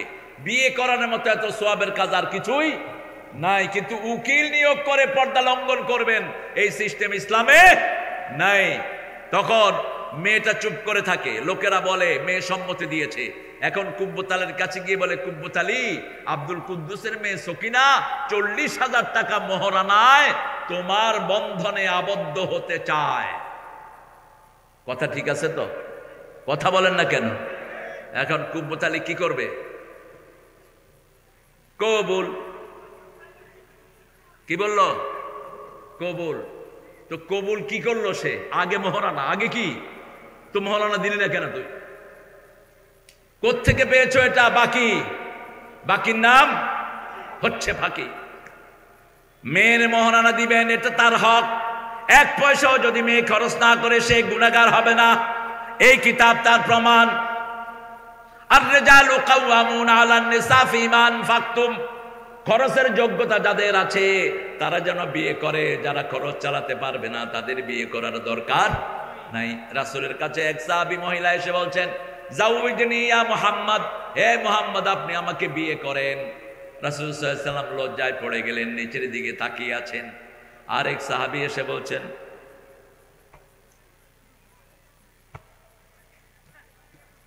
ইয়া রাসূলুল্লাহ আমি তৈরি আছি, আপনার যদি না লাগে আমার সাথে করায় দেন। রাসূল প্রথম জিজ্ঞেস করলেন, মোহরানা কি দিবা? মোহরানা কি দিবা? মোহরানার কথা আগে আনতেন। ফাতেমার জন্য প্রস্তাব আসলো, প্রস্তাব দিলেন আবু বকর রাদিয়াল্লাহু আনহু। ছেলেটাকে, ছেলেকে আলী, বিশ্ববিখ্যাত আলী রাদিয়াল্লাহু আনহু। বলছে আলীকে জিজ্ঞেস করেন কি মোহরানা দিবে। আলী বলছে, আমি তো আমার শ্বশুরের ঘরেই খাওয়া দাওয়া করতাম, আমার তো কিছু নাই, তবে আমার ঢাল আর তলোয়ার আছে। কি আছে? ঢাল আর তলোয়ার আছে, এটা নিয়ে বাজারে যাও। মোহরানার নিচের কোনো হদ নাই, উপরের কোনো হদ নাই। আপনি যদি 10 কোটিও দেন কোনো অসুবিধা, আবার যদি একটা লোহার আংটিও দেন সেটাও জায়েজ আছে। মেয়ের দাম যেমন মোহরানা হবে তেমন। মেয়ে যদি কোটিপতির মেয়ে হয় মোহরানা হবে বেশি, আর যদি মেয়ে মধ্যবিত্ত হয় মোহরানা হবে মধ্যবিত্ত। আলী গেলেন বাজারে, আলী গেলেন সেখানে তার জিনিসপত্র বিক্রি করবেন, ঢাল এবং তলোয়ার। সামনে দেখা হলো সাইয়েদনা ওসমান রাদিয়াল্লাহু আনহুর সাথে। ওসমান বললেন, ভাইরা ভাই কোথায় যাও? হবু ভাইরা ভাই কোথায় যাচ্ছ? যাচ্ছি এই তলোয়ার এই ঢাল বিক্রি করব আমার মোহরানার জন্য। ওসমান বলল, আমাকে দাও, আমি বেশি দামে কিনে নেই। অনেক দাম তিনি দিয়ে দিলেন। দাম দেওয়ার পরে বললেন, ভাই আমি তলোয়ারও চালাইতে জানি না, ঢালও চালাইতে জানি না, আমি পথে হাঁটলেই পয়সা বাড়ে, এই জন্য আমি শুধু পয়সার যোগান দেই। সবাইকে সব কাজে লাগানো যায় না। কেউ মেধা ভালো, সে জ্ঞানের লাইনে কাজ করবে। কেউ খেতে গেলে ফসল ভালো হয়, সেখানে সে কাজ করবে। আবার কেউ গেলে, রাজপথে গেলে তার সামনে কেউ দাঁড়ানোর সাহস পায় না, সে সেখানে যাবে। ঠিক না বে ঠিক? এক একজন এক এক কাজে লাগবে, সবাই ইসলামকে বিজয়ের জন্যই কাজ করবে। সাইয়েদনা আলী রাদিয়াল্লাহু আনহু খুশি হলেন। এরপরে ওনার হাতে আবার ফিরিয়ে দিলেন ওনার ঢাল এবং তলোয়ার। আমরা যেন আমার ভাইদেরকে এইভাবে সাহায্য করতে পারি, আমরা যেন কোরআনের যেই ফরমানগুলো আল্লাহ আমাদের জন্য নাজিল করেছেন আমরা যেন এগুলো মানতে পারি। কোরআন পড়েন তো? পড়েন তো? আজকে ফজর পড়ছেন তো সবাই? আমি হাত উঠাবো না, আপনারা পড়েছেন এটা আমি বিশ্বাস রাখলাম। যারা ফজর পড়ে না এরা মুনাফিক। আজকে আমার মৃত্যু হতে পারে। এই যে খোদা বক্স মারা গেল, বয়স কত? 35 থেকে 36, এর বেশি হবে না খোদা বক্সের বয়স। আমি গত মাসে ওখানে প্রোগ্রাম করেছি, সারাক্ষণ আমার সাথে সাথে ছিল এবং স্টেজে বসে কাঁদছিল, আমি দেখছিলাম খোদা বক্সকে। আজকে সে লাশ দুনিয়াতে নাই। আমরা আজকে এখান থেকে যারা বাড়ি যাব কোন নিশ্চয়তা? তাহলে কিভাবে আপনি চিন্তা করেন, আপনি ফজর কাজা করেছেন, কি করে ঘুমিয়ে থাকো ফজর করে কাজা, এমনও তো হতে পারে জোহরে জানাজা। কি করে ঘুমিয়ে থাকো জোহর করে কাজা, এমনও তো হতে পারে আসরে জানাজা। এই জন্য রাসূল যে নামাজ পড়তেন, একটা দোয়া তিনি পড়তেন নামাজ দাঁড়ানোর পরে, পড়তেন সল্লু সালাতাল ওয়াদা, তোমরা বিদায়ী নামাজ পড়ো। কি নামাজ? বিদায়ী নামাজ। যদি নামাজটা শেষ নামাজ হয়, আপনি সুন্দর করে রুকু করবেন, সুন্দর করে সিজদা করবেন, সুন্দর করে ওযু করবেন। রাসূল বলছেন মান আহসানা ওযুহু ওয়া আহসানা সুজুদাহু ওয়া আহসানা সালাতাহু গুফিরা লাহু বিজামবি। আল্লাহর হাবিব বলছেন যে সুন্দর করে ওযু করে, সুন্দর করে রুকু করে, সিজদা করে, 2 রাকাত নামাজ দিয়ে তার জীবনের গুনাহগুলো মাফ হয়ে যায়। আমরা তো নামাজের ভিতরে সবচেয়ে তাড়াহুড়া করি বেশি, ঠিক না ঠিক? নামাজে তাড়াহুড়া বেশি, কারণ রাসূল বলছেন নামাজে দাঁড়ালে একটা শয়তান আসে, এসে বলে ফাক্কির হাকাদা, ফাক্কির হাকাদা, ফাক্কির হাকাদা, এটা চিন্তা কর, এটা চিন্তা কর। কোনো কিছুই নামাজের আগে নাই। যখনই নামাজে ঢুকলাম দুনিয়ার চিন্তা মাথায়, ঠিক না ঠিক? তখন মানুষেরা তাড়াহুড়া করা শুরু করে। ইমাম যদি কেরাত লম্বা করে, মানুষ পিছের থেকে বলে হ্যাঁ হ্যাঁ, রুকুতে লম্বা হলে খোঁট দেয়, সেজদাতে লম্বা হলে খোঁট দেয়, এই তাড়াতাড়ি করো। আবার যখন নামাজ শেষ সবাই রিল্যাক্স, নামাজ পড়ে আড্ডা মারে, কিন্তু নামাজে খুব তাড়াহুড়া করেছে, এরকম লোক বেশি না কম? এই জন্য আপনি যখন নামাজে ঢুকবেন, নামাজের শুরুতেই রাসূল পড়তেন আউযু বিল্লাহি মিনাশ শাইতানির, 3 বার পড়তেন আউযু বিল্লাহি মিন হামাজিহি ওয়া নাফসিহি ওয়া নাফসি, আউযু বিল্লাহিস সামিউল আলিম মিনাশ শাইতানির রাজিম, আউযু বিল্লাহি মিনাশ শাইতানির রাজিম, বিসমিল্লাহির রহমানির রহিম। আশ্রয় চাইলাম কার কাছে? দৈনিক 5 বার আশ্রয় চাইতেন রাহমাতাল লিল আলামিন, 5 বার আল্লাহর কাছে আশ্রয় চাইতেন। প্রতি নামাজে রাসূল আশ্রয় চাইতেন কুল আউযু বিরাব্বিল ফালাক, কুল আউযু বিরাব্বিন নাস। এই 2টা সূরা সব সময় পড়তেন রাহমাতাল লিল আলামিন। এই 2টা সূরা পড়ে নিজেকে ফু দিতেন আর বলতেন কাফাতা কাফাতা কাফাতা। সাথে থাকতো কুল হুয়াল্লাহু। পড়েন, আমরা জান্নাতে বাড়ি বানাই। বাড়ি বানাতে চান তো? জান্নাতে বাড়ি বানাতে চান? সবাই চান? আসেন একসাথে বাড়ি বানাই। কুল হুয়াল্লাহু আহাদ, আল্লাহুস সামাদ, লাম ইয়ালিদ ওয়া লাম ইয়াকুল লাহু। আপনারা এত লক্ষ মানুষের আওয়াজ নাই, আমি আওয়াজ দিয়ে করব। আপনারা আসতে পড়লে আমিও আসতে পড়ব। কুল হুয়াল্লাহু আল্লাহুস সামাদ। এবার আপনারা জোরে পড়েন কুল হুয়াল্লাহু আহাদ, আল্লাহুস সামাদ, লাম ইয়ালিদ ওয়া লাম ইউলাদ ওয়া লাম ইয়াকুল লাহু কুফুয়ান আহাদ। এখন সবার জন্য জান্নাতে বাড়ি হয়ে গেছে। রাসূল বলেছেন 10 বার যে কুল হুয়াল্লাহ পড়বে তার জন্য জান্নাতে বাড়ি হয়ে যাবে। জান্নাতের বাড়ি বেদখল হওয়ার কোনো সম্ভাবনা। দুনিয়ার বাড়ি ছেড়ে পালিয়ে যায় চোর ডাকাতেরা, ঠিক না ঠিক? এতদিন ঘুষ খেয়ে বাড়ি করেছে, এখন সেই বাড়িতে আসে গণভবনে থেকে থেকে হারাম কামাই করেছে, এখন গণভবনে কুত্তাও থাকে না, শুধু ফাঁকা। হারাম আছে যেখানে আরাম নাই সেখানে, হালাল আছে যেখানে আরাম আছে সেখানে। মসজিদে সব সময় আরাম আছে না নাই? মসজিদে গেলেই মানুষ ঘুমিয়ে যায়, মসজিদে গেলেই মানুষ ঝিমায়, কারণ মসজিদে সারাক্ষণ কোরআন তেলাওয়াত হয়, ঠিক না ঠিক? কত দরবেশ আল্লাহর ভক্ত নবীজির উম্মত এই মসজিদে করে রে ভাই কোরআন তেলাওয়াত। আমি তাদের সাথে কেঁদে কেঁদে আল্লাহর নাম জপতে চাই, আল্লাহর নাম জপতে চাই। মসজিদের পাশে আমার কোনো আওয়াজ নাই। আপনারা কত ভদ্র, আমাদের দেশের অধিকাংশ মানুষ ভালো, অল্প দুইটা গুন্ডা নেতার কারণে আমাদের বদনামি। ঠিক তবে ঠিক, অধিকাংশ মানুষ আমাদের দেশের কি ভালো, এরা ভালো চায়, এরা ভালো থাকতে চায়, এরা কোনো উচ্ছৃঙ্খল না, এদের মতো সুসভ্য ভদ্র পৃথিবীতে কোনো মানুষ নাই। কোরিয়াতে আমি গেলাম, কোরিয়াতে গিয়ে দেখি বাংলাদেশের শ্রমিকের দাম সবচেয়ে বেশি, সবচেয়ে বেশি বাংলাদেশের শ্রমিকের দাম। জিজ্ঞেস করলাম কেন? বলছে এরা এত ভদ্র, এরা মালিককে কখনো ঠকায় না, এরা সব সময় মালিকের বান্ধব হয়।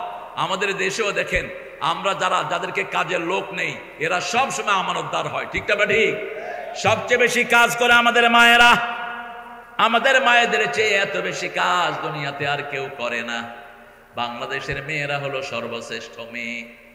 আমাদের সব বোনরা স্বামীর ঘরে সারা বছর রান্না বাড়া করে। একটু পরে কথা বলছি, থাকো। সারা বছর স্বামীর সংসারে রান্না বাড়া করে, কোনোদিন স্বামীকে বলে না তুমি রাঁধো, বলে? কথা কন না কেন? আপনি সৌদি আরব যান, স্বামী একদিন রাঁধে, বিবি আরেকদিন রাঁধে। স্বামী একবার রাঁধে, বিবি আরেকবার রাঁধে। দুপুরে স্বামী রাঁধলে বিকেলে বিবি রাঁধবে, বিকেলে স্বামী রাঁধলে পরের দিন স্ত্রী শুয়ে থাকবে। এই আখোয়া, এই স্তব্বা, এই কি রাঁধছত, কি রাঁধছত, নাস্তা নিয়ে আয় আমার টেবিলে।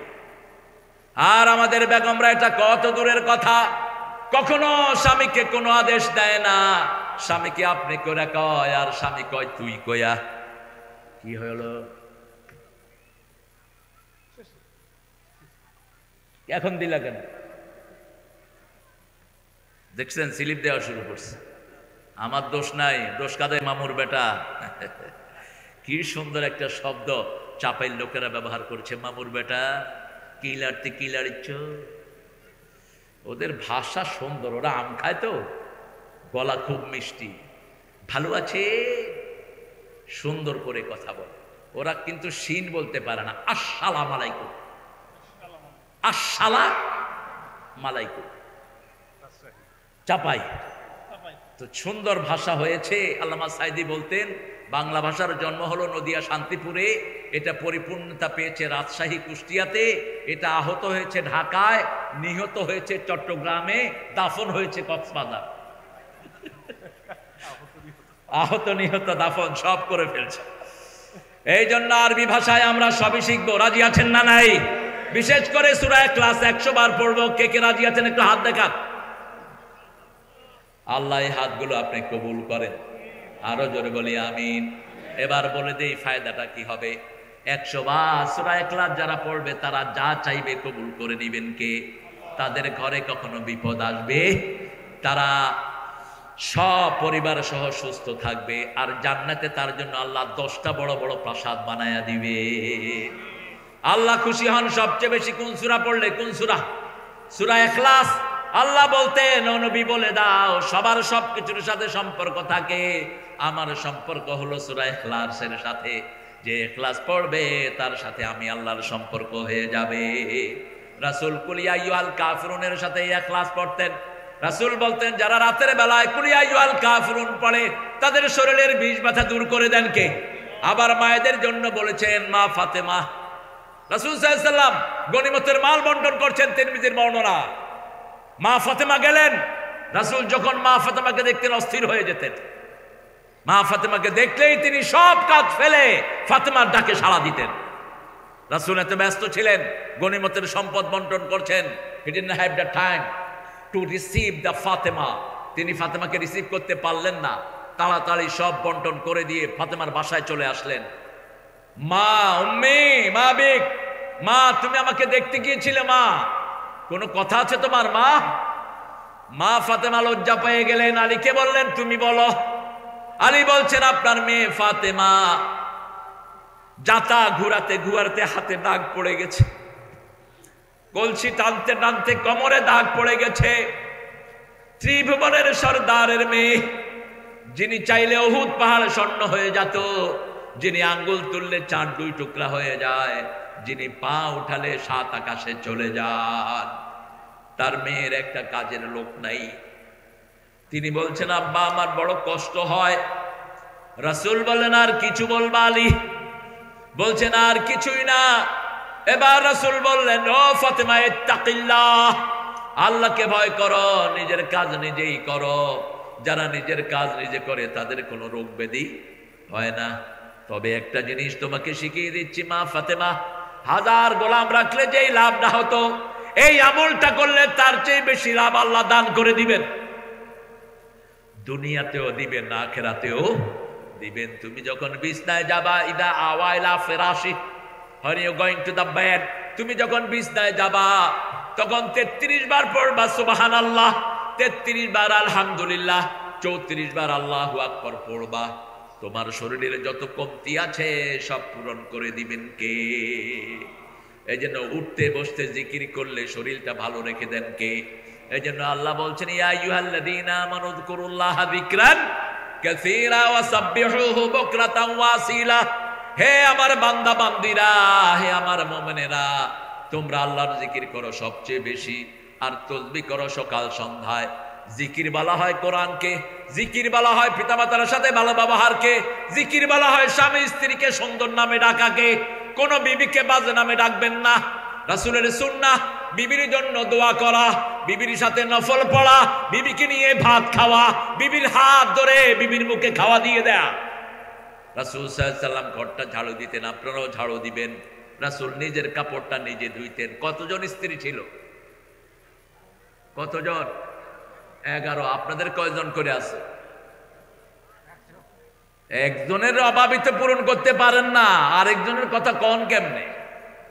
রাসূল বলেছেন সাল্লাল্লাহু আলাইহি ওয়াসাল্লাম, যারা 2 বিয়ে করে এক বিবিরে সময় দেয় না, আরেক বিবিরে সময় দেয়, ওরা কিয়ামতে অর্ধাঙ্গিনী হয়ে উঠবে। চোখ একটা থাকবে না, হাত একটা থাকবে না, পা একটা থাকবে না। আল্লাহ বলছেন সূরা নিসার 149 নম্বর আয়াত, লান তাস্তাতিয়া আন তাদিলু, 2 বিয়ের কথা মুখে আনবি না, ইনসাফ করতে পারবি না। লান তাস্তাতিয়া। আশরাফ আলী থানভীর নাম শুনেছেন তো? কথা কন না কেন? বেহেশতি চরের লেখক, 1000 বই তিনি লিখেছেন, আল্লাহ তাকে মাফ করে দেন। আশরাফ আলী থানভী হাকিমুল উম্মাহ ওনাকে বলা হয়। কিছু ভুল ত্রুটি তো থাকতেই পারে মানুষ, আমরা যেন ভুলগুলোকে হাইলাইট না করি, আমরা নেক কাজগুলোকে হাইলাইট করব। আমরা হব মৌমাছি, আমরা মাছি হব না। ঠিক না বা ঠিক? মৌমাছি ফুল থেকে কি নেয়? কি নেয়? মধু নেয়। ফুলে শুধু মধু থাকে কি না আরো কিছু থাকে? ফুলে বিষও থাকে। বিষ নেয় মাছি, বিষ নেয় কে? মাছি। তো সাইয়েদনা মুহাম্মদ সাল্লাল্লাহু আলাইহি ওয়াসাল্লাম বলতেন, তোমরা মৌমাছি হবা। কি হবা? মৌমাছি। মৌমাছি যেমন সৌন্দর্যের গুণ নেন।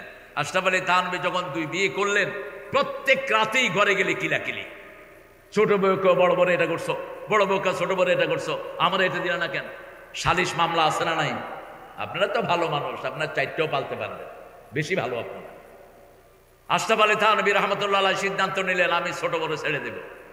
বড় বউ বললেন, না, বিয়ে যখন করেছেন ছাড়ার কোনো দরকার নাই, তবে জিনিস সব অদ্যাবধি করে দিবেন, ভাগ করে দিবেন। তো লোকেরা ওনার জন্য ফল আনতো, বিভিন্ন জিনিস আনতো। তিনি বলতেন, আপনারাই ভাগ করে দেন। কয় না হুজুর, আপনি ভাগ করে দেন। কয় না, আমার কোনো ভাগে বেশি হবে কম হবে, আমি কিল খাম আল্লাহর রাতে। আপনারাই ভাগ করে দেন, আপনারাই কিল খায়। এক লোক 2টা তরমুজ নিয়ে আসছে, 2টা তরমুজ 2 ফ্যামিলিকে দিবে, কোনো অসুবিধা নাই। বললো আশরাফ আলী হুজুরকে, হুজুর আপনি আপনার 2 পরিবারকে 2টা তরমুজ দেন। কয় না, 2টা দিলে কিলাকিলি হবে। কেন?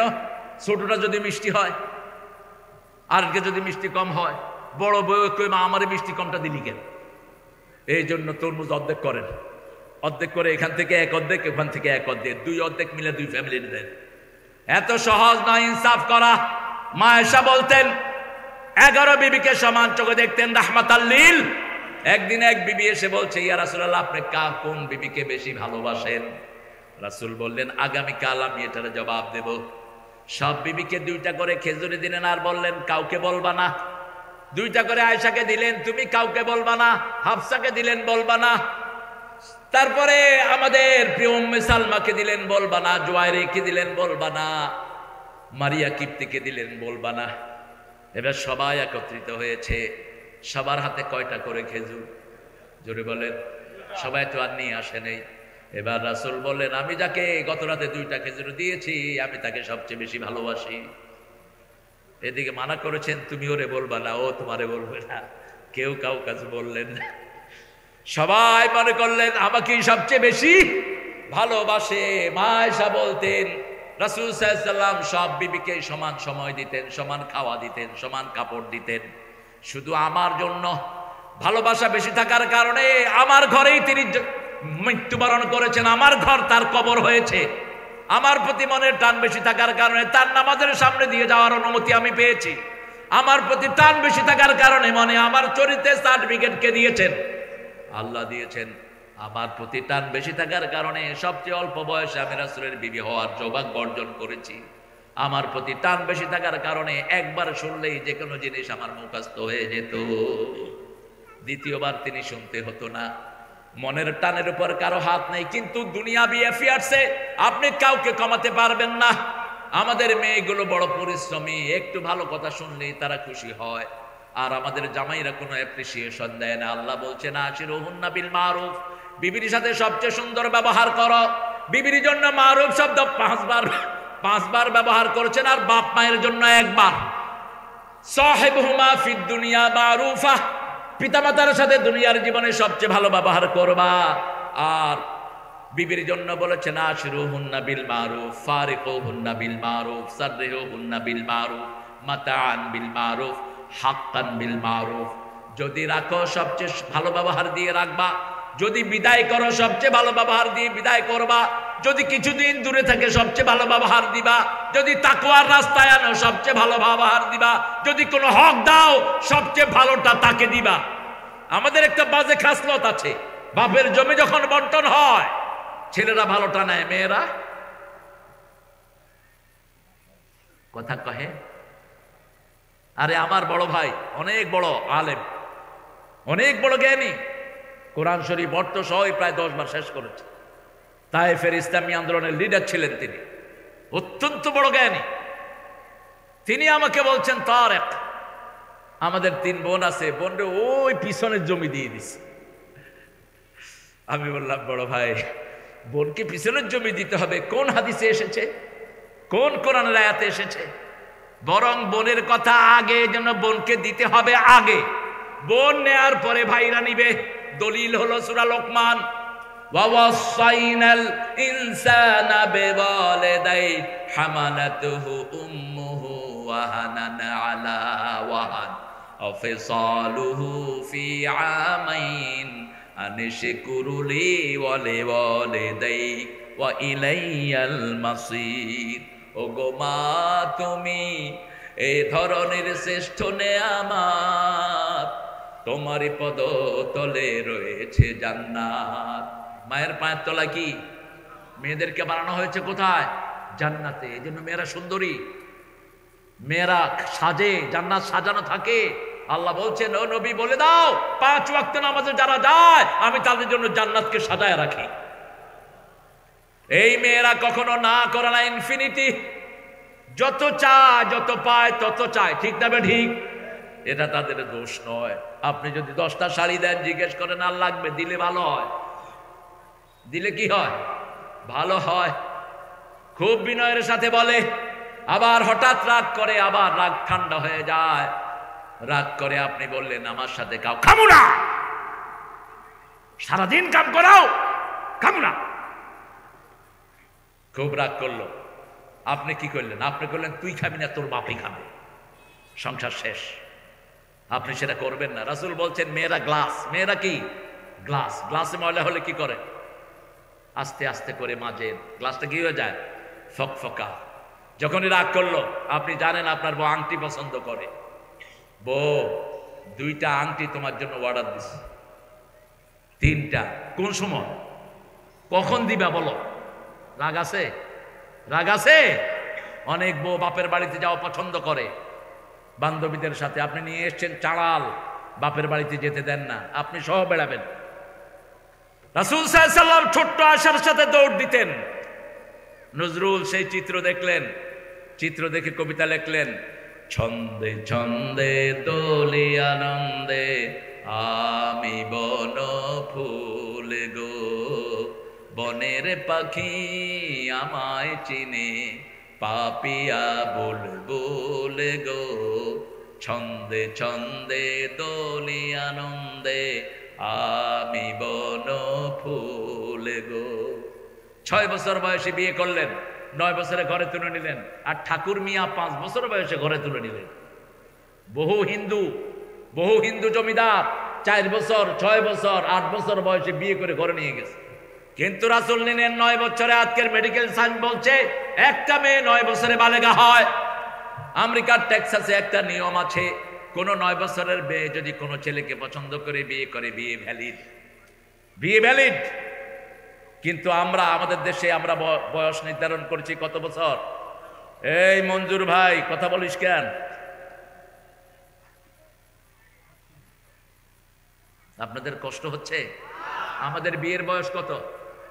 18। বালেগ হয় কত বয়সে? এরপরে 9 বছর কি করবে? ও যা করবে ওই যে সরকার বান্দর এই আইন করেছে, ওই বান্দরের আমলনামায় গুনাহ যাবে, এরপরে যাবে পিতামাতার আমলনামায়। মানি না আমরা সমস্ত শরিয়া বিরোধী আইন। একটা মেয়ে বালেগা হওয়ার পরেই তাকে বিয়ে দিতে হবে, ঠিক না ঠিক? আমাদের আগের বাপ মারা, যেমন আমার মার বিয়ে হয়েছে যখন, মা আমার আব্বাকে দেখতে আসছে, জামাই আসছে, আব্বাকে দেখতে আসছে। আব্বা পড়তেন ক্লাস 9-এ, আম্মা পড়তেন 5-এ, বিয়ে হয়ে গেছে। 12 বছর বয়সে আম্মা আমাদের ঘরে আসেন। আমরা 11 জন ভাই বোন হই। আলহামদুলিল্লাহ বলবেন না নাউজুবিল্লাহ? আরো জোরে কর না আলহামদুলিল্লাহ। রাসূল বলেছেন যেই ঘরে সন্তান বেশি হয় ওরকম মেয়েকে বিয়ে করবা, কিয়ামতে যেন আমার উম্মতের সংখ্যা বেড়ে যায়। তাজাওয়াদাল ওয়ালুদ আল ওয়াদুদ, সোহাগিনী, যে মেয়ে বেশি সন্তান দিতে পারে তাকে বিয়ে করবা। এখন কি ছেলে হোক মেয়ে হোক, দুটি সন্তানই অতিষ্ঠ, একটা হইলে ভালো, না হলে আরো ভালো। তুই বিয়ে করছ কেন? রাসূল বলছেন যারা বিয়ের পরে সন্তান চায় না এরা জিনাকার, যারা বিয়ে করে গোপন রাখে এরাও জিনাকার। গোপন রাখতে পারবি না, হুজুরকে ধরার পরে হুজুরের নতুন নতুন বউ বের হচ্ছে কেন? আগে বের হবে। বিয়ে করে জানান দাও, বিয়ে করে গোপন রাখবা না। বিয়ে একটা মেয়ের অধিকার, আর যে মেয়েকে তুমি বিয়ে করেছো তাকে রানীর আসনে তুমি রাখবা। কার কথা? আল্লাহর কথা। শিরুহুন্না বিল মারুফ। বিয়ে করার পরে শ্বশুর শাশুড়ি বলে তুমি আমার মেয়ের মতো। মেয়েকে দিয়ে সব কাজ করায় না, কারে দিয়ে করায়? বউরে দিয়ে করায়। আবার বউরে পিটায়, বউরে মারে। তুমি যে বউকে মেরেছো ওই বউ মাফ না করলে আল্লাহ তোমারে মাফ করবে না। সেজন্য আল্লাহ রাব্বুল আলামিন বলছেন কোরআন আরবি ভাষায় নাজিল করেছি যাতে তোমাদের আকল বুঝে, তোমরা যাতে বুঝতে পারো। আমরা সূরা ফাতিহা পড়ি, আমরা অধিকাংশ বুঝি। আমরা তাসবিহ পড়ি, আমরা বুঝি। আমরা বিবির কথাগুলো শুনি, আমরা বুঝি। এই জন্য কোরআন বেশি পড়লে আমাদেরকে বুঝ আরো বাড়িয়ে দিবেন কে? আরো জোরে বলেন। আজকে থেকে শপথ করব কোরআন পড়া ছাড়া কোনোদিন বের হব না। একটা আয়াত পড়লেও সওয়াব দান করবেন কে? তবে রাসূল বলেছেন 100টা আয়াত যে দাঁড়িয়ে পড়বে তার নাম কোনো গাফিলের কাতারে লেখা হবে না। 200 আয়াত যে পড়বে নেককারের কাতারে তার নাম লেখা হবে। 5 ওয়াক্ত নামাজ যদি মসজিদে পড়েন 100 আয়াত না 200 আয়াত এমনি হয়ে যায়, ঠিক তবে ঠিক। সূরা ফাতিহা দৈনিক আমরা কতবার পড়ি? আমরা ফরজ নামাজে পড়ি 17 বার। 17কে 7 দিয়ে গুণ করেন কত হয় বলেন? এরপরে আমরা সুন্নত পড়ি 12 রাকাত। রাসূল বলছেন 12 রাকাত সুন্নত যারা পড়বে তাদের জন্য আল্লাহ জান্নাতে প্রাসাদ বানিয়ে দিবেন। আসরের সুন্নত যে 4 রাকাত পড়বে তাকে কখনো জাহান্নাম স্পর্শ করবে না। রাসূল বলছেন সাল্লাল্লাহু আলাইহি সাল্লাম যারা আল্লাহর ভয়ে একটু চোখের পানি বের করবে, ওই মাসিক দানার সমান সামান্য চোখের পানি যে বের করবে, গরুর ওলান থেকে দুধ বের হয়ে ওলানে আবার ফিরে যায়, যেমন অসম্ভব। ওলান বলে তো? হ্যাঁ, তো আমি তো আপনাদের কথা কিছু পারি। হ্যাঁ, নাগরিকত্ব পেতে আর অসুবিধা হবে না। ওলান, রাসূল বলছেন ওলান থেকে দুধ বের করলে ওলানে ঢুকানো যেমন অসম্ভব, যে আল্লাহর ভয়ে কাঁদে সে জাহান্নামে যাওয়া এরকম অসম্ভব। এই জন্য যখনই একটু সময় পাবো কাকে স্মরণ করব? যদিও আমাদের গানে উল্টাপাল্টা শিখায় আমাদেরকে, যেমন আমাদের দেশের আশেপাশের দেশের চোরা গান সব, এরা সব সুরগুলো আমাদের থেকে চুরি করেছে। সুরের জনক মুসলমানরা, সুরের সম্রাট মুহাম্মদ সাল্লাল্লাহু, এরা সুর নিয়েছে। যখন রাত্রি নিঝুম নাই চোখে ঘুম, একলা শূন্য ঘরে তোমায় মনে পড়ে মাগো, তোমায় মনে পড়ে। মাকে মনে পড়ার দরকার নাই, মায়ের জন্য দোয়া করেন, ঠিক না বেটি? আমি এখানে ঢুকিয়ে দিলাম। যখন রাত্রি নিঝুম, নেই চোখে ঘুম, একলা শূন্য ঘরে, তোমায় মনে পড়ে আল্লাহ, তোমায় মনে পড়ে। আল্লাহ কবুল করুক। আল্লাহর হাবিব বলেছেন, যাকারুল্লাহ খালিয়ান ফাফাদা তাইনা, যে একাকী থেকে আল্লাহকে স্মরণ করে চোখে পানি প্রবাহিত করবে, আল্লাহ তাকে নিজের ছায়ায় কিয়ামতে রেখে দিবে। সেই দিন আর কোনো ছায়া থাকবে না। কার ছায়া? কার ছায়া? আল্লাহর ছায়া। সেজন্য আল্লাহ রাব্বুল আলামিন বলছেন, কিতাবিল মুবিন, এই কিতাব হলো আমার আমলনামা। আমলনামার নামও কিতাব। আল্লাহ বলবেন, ইকরা কিতাবাক কাফা বিনাফসিকাল ইয়াওমা আলাইকা হাসিবা, তোমার কিতাব তুমি পড়ো, আজকে তোমার হিসাব নেওয়ার জন্য তুমি যথেষ্ট। আল্লাহ বলছেন, তার আমলনামাটা ডান হাতে দেয়া হবে, তাকে বিনা বিচারে মাফ করে দিবেন কে? আম্মা মান উতিয়া কিতাবাহু বিয়ামিনিহি ফাসাউফা ইউহাসাবু হিসাবান ইয়াসীরা ওয়া ইয়ানকালিবু ইলা আহলিহি মাসরুরা। যার ডান হাতে আমলনামা যাবে, ডান হাতের আমলনামার জন্য আল্লাহর দলের দরকার আছে না নাই? 5 ওয়াক্ত নামাজ দরকার আছে না নাই? কারা কারা পড়বে একটু হাত তুলে দেখাই। বলেন, হে আল্লাহ, আপনার নামে কসম খাচ্ছি, জীবনের কোনদিন ফরজ নামাজ, ফরজ রোজা, ফরজ পর্দা ছেড়ে দেব না। আমিন ইয়া রাব্বাল আলামিন। হাতগুলো নামাই। প্রিয় ভাইরা, যে মাসে নামাজ বেশি সেই মাসে খাওয়া বেশি না কম? কোন মাস? কোন মাস? কোন মাসে ডাক্তাররা রোগী কম পায়? রমজান। আমার ঘরে আছে অনেক ডাক্তার। বললাম, কখন রোগী কম পাও? আমরা দোয়া করি রমজান যেন তাড়াতাড়ি চলে যায়, কারণ রমজানে রোগী পায় না। রোগী বেশি কোন মাসে? কোরবানির সময় আতালে বাতালে খায় আর সমানে অসুস্থ হয়, উল্টা পাল্টা খায়। আর রমজানে সব আল্লাহ সিরিয়াল অনুযায়ী, ঠিক না? ঠিক। আপনি বেশি খাইতে চাইলেও খাইতে পারবেন না। মাগরিবের সময় ইফতার করে খাওয়া শুরু করছেন, মুয়াজ্জিন কয়, এই বেটা খাওয়া থুইয়া মাগরিবে আয়। আবার আসার পরে খাওয়া শুরু করেছেন, সেহরি ডাকে, ঠিক না? ঠিক। সেহরিতে খাওয়া শুরু করেছেন, ফজরের আজান হয়ে যাবে, খাওয়া থুইয়া দৌড় মারি। এই যে দৌড়াদৌড়ি, খাওয়া দাওয়া সব রুটিন মাফিক হয়। এই জন্য সব কিছুতে বরকত দিয়ে দেন কে? রমজানের মতো সারা বছর বেশি নামাজ পড়তেন রাহমাতাল লিল।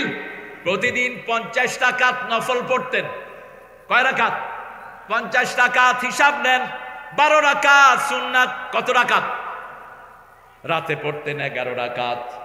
কখনো কখনো রাতে 20 রাকাতও পড়তেন। বিতের পড়তেন 3 রাকাত, 5 রাকাত, 7 রাকাত, 9 রাকাত। আর যখন সকালের ভয় করতেন, ইদা খাশিয়া সুবহা ফাওতারা বিরাকাতিন, বুখারীর বর্ণনা আয়েশা থেকে, যখন তিনি ভয় করতেন ফজর হয়ে যাবে, তখন 1 রাকাত দিয়ে সব বেজর করে দিতেন। তাহলে ধরেন 12 আর 1 11 কত হলো? কথা কন না কেন? 23। এরপরে সূর্য ওঠার পরে পড়তেন 4 রাকাত। গণেন। এরপরে সূর্য যখন স্থির হতো দুহার নামাজ, সেখানে পড়তেন 4 রাকাত। এরপরে যখন মাগরিবের নামাজের সালাম ফিরাতেন, সেখানে আউয়াবিন পড়তেন 4 রাকাত। কত হলো?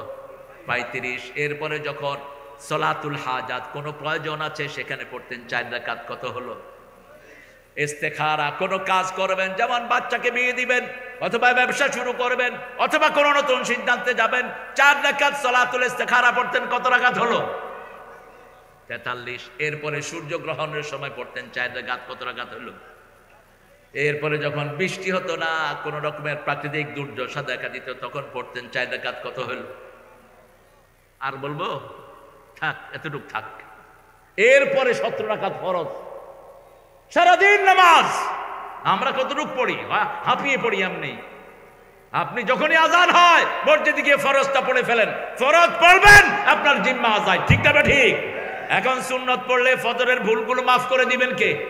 আল্লাহ মাফ করে দিবেন। নফল পড়লে, নফল পড়তে পড়তে একজন মানুষ এমন হয়ে যায়, তার মুখ আল্লাহর মুখ হয়, সে কথা বললে ওটা হয়ে যায়।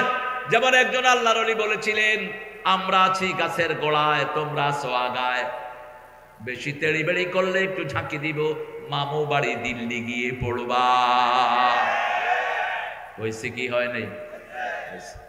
এরপরে বললেন এমন সময় আসবে ইঁদুরের গর্ত তালাশ করে পাবা। হয়েছে কি হয়নি? 5 মিনিটে সব শেষ। কিরে নেতা গেল কই? কোথাও নেতা নাই, নেতার ঘর নাই, ঘরে নাই, বাড়িতে নাই, সব খালি। ঠিক তবে ঠিক, প্রধানমন্ত্রীর অফিসও খালি। আমাদের পোলাপানগুলো অফিস ছাদে উঠা জোহরের নামাজ পড়ছে, গণভবনে গিয়ে জোহরের নামাজ পড়ছে পোলাপান জামাত করে। আল্লাহ এই সন্তানদেরকে আপনি বরকতময় করে দেন। আমরা সব সময় কার হুকুম মানব? আল্লাহর হুকুম মানব। কোরআন পড়বো তো কোন সূরা বেশি পড়বেন? সূরা ফাতিহা দিয়ে শুরু করবেন। আলহামদুলিল্লাহি রাব্বিল, আসুন একবার পড়ি আমরা কোরআন কত করি। আলহামদুলিল্লাহি রাব্বিল আর রহমানির মালিকি ইয়্যাকা না'বুদু ওয়া ইয়্যাহ ইহদিনাস সিরাতাল মুস্তাকিম সিরাতাল লাযীনা আন'আমতা আলাইহিম গায়রিল মাগদুবি আলাইহিম ওয়ালাদ দলিন। যত স্লো পড়বেন জান্নাতে তত মর্যাদা বাড়বে।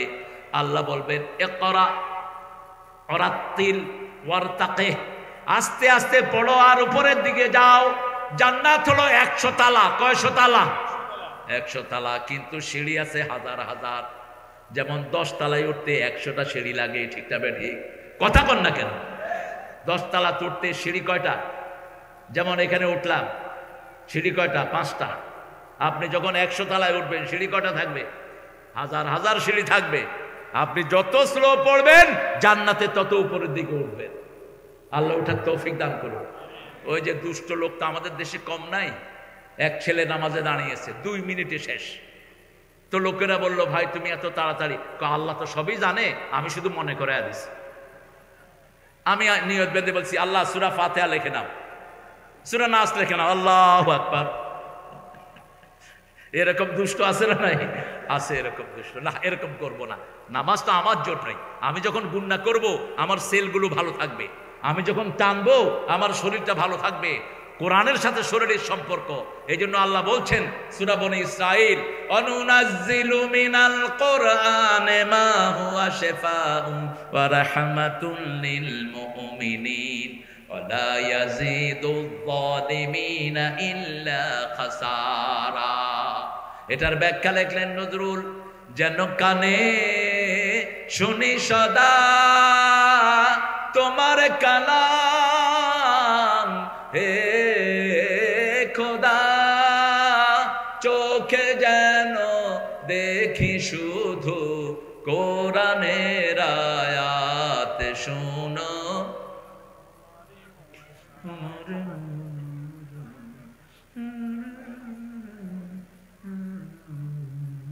একটু জোরে কন ভাইরা, আপনাদের গলা তো সুন্দর। আমি একটু মনে করিয়ে দিলাম আমাদের এই উত্তরবঙ্গ যে কত রিচ, কত সমৃদ্ধ। সারা দুনিয়ার সব নিয়ামত এখানে পাওয়া যায়। আলহামদুলিল্লাহ বলবেন না? আমেরিকাতে শশা খায় $10 হলো 1 কেজি শশার দাম। $10 মানে বাংলাদেশের এখন 1400 টাকা। আর আমাদের এখানে 1400 টাকা দিয়ে 1 মণ পাওয়া যাবে। 1 মণ পাওয়া যাবে না? 1 মণ কয়টা খাবি তুই? খা। দোকানে শশা চাইলে 7-8 টুকরা দেয়। আর আমেরিকাতে 1 পিস, ইদ্দুর 1 পিস। কি নিয়ামতের দেশ! পোলাওর চাইলে এত সস্তা, দিনাজপুরের মতো সস্তা পোলাও দুনিয়ার কোন দেশে নাই। 20 টাকা প্লেট। কয় টাকা? ঢাকায় নিয়ে গেলে এই প্লেট কমসে কম 120 টাকা বেচতে পারবেন। 100 টাকাই লাভ। শুধু এখান থেকে কিনে বস্তা বেঁধে ঢাকা নিয়ে যাবে, ব্যাস। আমার ড্রাইভার একবার নিছিল, কিন্তু পথে নষ্ট হয়ে গেছে। তো নষ্ট হইলেও ফালায় নেই। আমরা গাড়িতে যারা ছিলাম সব মিলে খাইছি। কারণ পোলাও নষ্ট হয় দেরিতে, ঠিক কিনা? অনেক দেরিতে নষ্ট হয়। কি নিয়ামত আপনাদের চাউলগুলোর ঘ্রাণ শুনলে মনটা শীতল হয়ে যায়। এই জন্য আমরা সবচেয়ে বেশি সেজদা দেব কাকে? আপনারা আল্লাহকে বেশি সেজদা দেন। উত্তরবঙ্গের লোকেরা সবচেয়ে বেশি ভরসা করে কার উপর? এই জন্যই আল্লাহ এখানে এত নিয়ামত দিয়েছেন। আল্লাহ এখানে যদি এখন আপনারা যৌতুক তুলে দেন, 5 ওয়াক্ত নামাজে যদি আপনারা শামিল হয়ে যান, আল্লাহকে যদি ভয় করেন, উত্তরবঙ্গই সারা দুনিয়াকে চালাতে পারবে। উত্তরবঙ্গের যত ফসল নষ্ট হয়, যত আম নষ্ট হয়, যত লিচু নষ্ট হয়, যত টমেটো নষ্ট হয়, যত খিরা নষ্ট হয়, এত নষ্ট কোথাও হয় না। ঠিক না ঠিক? এগুলো আমরা কি করবো এখন? ফুলকপির সময় ফুলকপি খাবেন, হার্ট ভালো হয়ে যাবে। ব্রকলি খাবেন, হার্টের আর ব্লক হবে না। পাতাকপি খাবেন, লিভারটা ভালো থাকবে। পাতাকপির মধ্যে যেরকম থরে থরে পাতা সাজানো, এই পাতাকপি ভেজে খাবেন, লিভারটা সুন্দর হয়ে যাবে। কি সুন্দর নেয়ামত আল্লাহ দিয়ে রেখেছেন। শিম তো আলহামদুলিল্লাহ, শিমের কেজি ঢাকাতে এখন 130 টাকা। আপনাদের এখানে কত? হ্যাঁ, এই ড্রাইভার, গাড়িতে 3 মণ শিম লয়ে যাস। শিম বিক্রি করে আজকে গাড়ির তেলের পয়সা উঠান। কি সর্বনাশের কথা! কি নিয়ামত আপনাদের এখানে, কিন্তু কৃষকেরা দাম পায় না, দাম পায় মাত্র স্বার্থভোগী অসভ্য জাতিরা। ইউনূস সাহেব, আপনার থেকে বেশি কিছু আশা করি না, আপনি পারবেন না, কারণ সারা জীবন তো অঙ্কের হিসাব করছেন। ইকোনমিক্সের ছাত্র আপনি, শুধু সিন্ডিকেট ভেঙে দিয়ে যান। আমাদের কৃষকরা যেন দাম পায়, আমাদের কৃষকরা যেন বঞ্চিত না হয়, ঠিক না ঠিক? এই কৃষকদেরকে ন্যায্য মূল্য আপনি দিয়ে যান। যে দেশের কৃষকেরা উন্নত, ওই জাতি উন্নত, ওই জাতি সারা দুনিয়াকে নেতৃত্ব দেয়। আমেরিকাতে দেখেছি কৃষকরা যা ফলায় আমেরিকার সরকার কিনে নিয়ে যায়।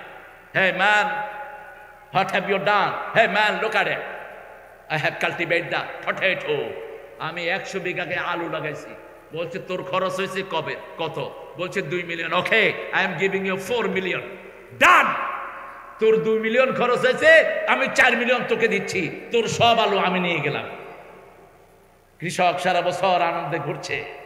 কৃষকের মতো ধনী পাশ্চাত্য পৃথিবীতে আর কেউ নাই। কৃষকদের সাথে সম্পর্ক রাখবেন। কৃষকদের সাথে বেশি সম্পর্ক কার? আল্লাহর। মাটি যারা ঘাটে এদের রোগ হয় না, আর আমাদের দেশের কৃষকেরা দামই পায় না। যতটুক দিয়ে ফলায় ওই দামটা পর্যন্ত ঘরে নিয়ে আসতে পারে না, ঠিক না ঠিক?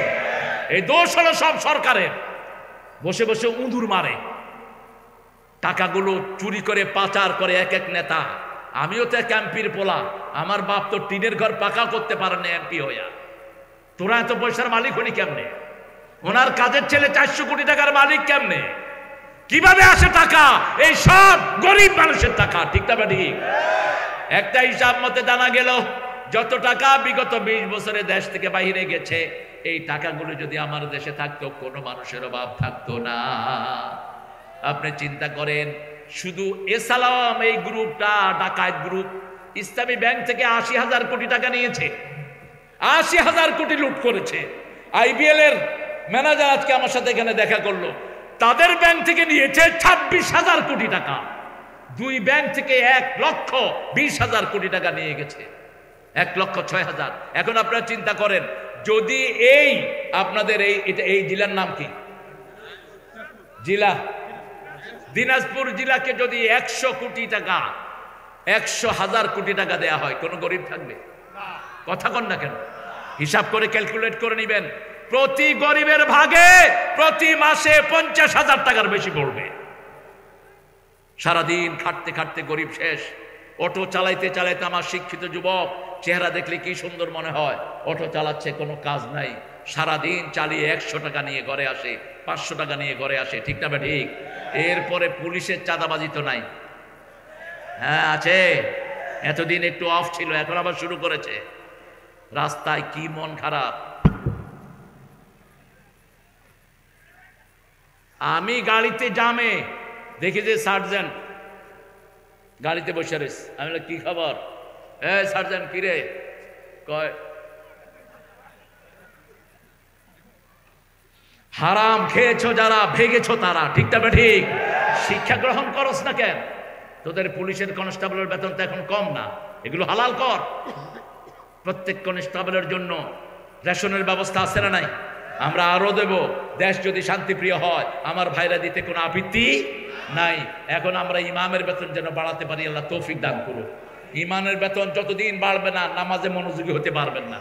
কারণ ইমাম তো নামাজ পড়ায়, ঠিক না ঠিক? ওর মনে শান্তি না থাকলে আপনার মনে শান্তি থাকবে কেন? আপনি তো ইমামকেই অভুক্ত রেখেছেন। এই জন্য আল্লাহ রাব্বুল আলামিন বলছেন, ইয়াওমা নাদু কুল্লা উনাসিন বিইমামিহিম, কিয়ামতের ময়দানে প্রথম আমি প্রত্যেক মানুষকে তার ইমাম সহ আমি ডাকবো, কোন নেতার পেছনে তুমি ছিলে? এই নেতাগুলো যদি নামাজি হয় আমরা নামাজি হয়ে যাব, এই নেতাগুলো যদি মুত্তাকি হয় আমরা মুত্তাকি হয়ে যাব, এই নেতাগুলো যদি আল্লাহর আইনের পাবন্দ হয় আমরা আল্লাহর আইনের মধ্যে থাকবো। আল্লাহর আইনকে কায়েমের জন্য যদি জীবনও দিতে হয় আমরা রাজি আছি না নাই? হাত তুলে দেখা দাও মুসলমান।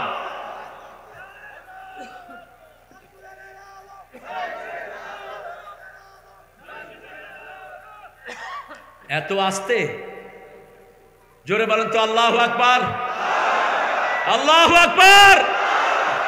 এই যে বললেন সোয়াব হলো কিনা? কি সোয়াব? ফরজ সোয়াব। প্রথম 5টা আয়াত নাজিল হয়, 5টা হুকুম। আল্লাহ বলেন নবী তুমি উঠো, ইয়া আইয়ুহাল মুদ্দাসসির কুম, তুমি উঠো, তুমি জাগো। তুমি জাগলে 250 কোটি মুসলমান জাগবে। সতর্ক করো, সতর্ক করবা কি দিয়া? রব্বাকা ফাকাব্বির, তাকবীর বলো, আল্লাহু আকবার, আল্লাহু আকবার। ওয়াসিয়াবাকা ফাতাহির, তোমার কাপড় পবিত্র করো। আর রুজুজা ফাহজুর, সমাজে যত চোর চোরটা নেতা আছে সবগুলোকে খেদাও। কার কথা?